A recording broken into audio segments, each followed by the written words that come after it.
Hi everyone, ಇವತ್ತು ಗೋಂಗೂರು ಸೊಪ್ಪಿನ ಪಪ್ಪು ಮಾಡೋದು ಹೇಗೆ ಅಂತ ನೋಡೋಣ ಬನ್ನಿ. ಮೊದಲಿಗೆ 1 ಬೌಲಷ್ಟು ತೊಗರಿಬೇಳೆನ ತಗೊಳ್ಳೋಣ. 3 ಹಸಿಮೆಣಸಿನ್ಕಾಯಿ ತಗೊಳ್ಳೋಣ.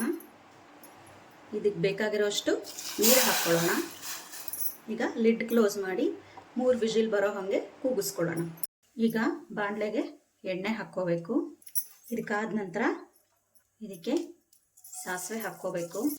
ಈಗ ಕಡಲೆಬೇಳೆ ಹಾಕ್ಕೋಬೇಕು, ಉದ್ದಿನಬೇಳೆ ಹಾಕ್ಕೋಬೇಕು, ಜೀರಿಗೆ ಹಾಕ್ಕೋಬೇಕು, 4 ಒಣಮೆಣಸಿನ್ಕಾಯಿ ಹಾಕ್ಕೋಬೇಕು. ಈಗ ಕರಿಬೇವಿನ ಸೊಪ್ಪು ಹಾಕ್ಕೋಬೇಕು, ಬೆಳ್ಳುಳ್ಳಿ ಹಾಕ್ಕೋಬೇಕು. ಇಟ್ಕೊಂಡು ಈರುಳ್ಳಿ ಹಾಕ್ಕೋತಾ ಇದ್ದೀನಿ, 1 ಗಡ್ಡೆ ಈರುಳ್ಳಿ. ಇದನ್ನು ಚೆನ್ನಾಗಿ ಹುರ್ಕೋಬೇಕು.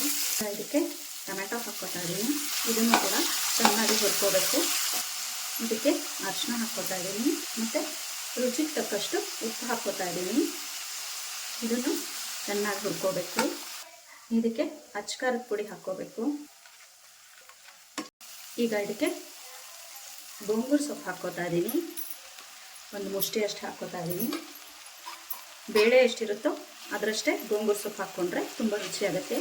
ಇದಕ್ಕೆ ಹುಳಿ ಏನು ಬೇಡ, ಇದರಲ್ಲೇ ಹುಳಿಗಿರುತ್ತೆ, ಟೊಮೆಟೊ ಎಲ್ಲ ಹಾಕಿರ್ತೀವಲ್ಲ, ಹಾಗಾಗಿ ಹುಣಸೆ ರಸನ ಏನು ಸೇರಿಸೋ ಅವಶ್ಯಕತೆ ಇಲ್ಲ. ಇನ್ನು ಚೆನ್ನಾಗಿ ಹುರ್ಕೋಬೇಕು.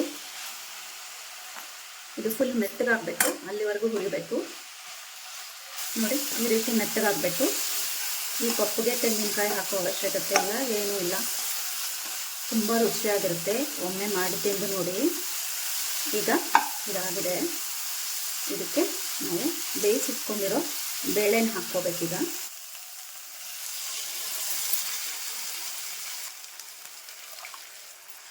ಈ ಗೋಂಗೂರು ಪಪ್ಪು ಬಹಳ ರುಚಿ ಇರುತ್ತೆ.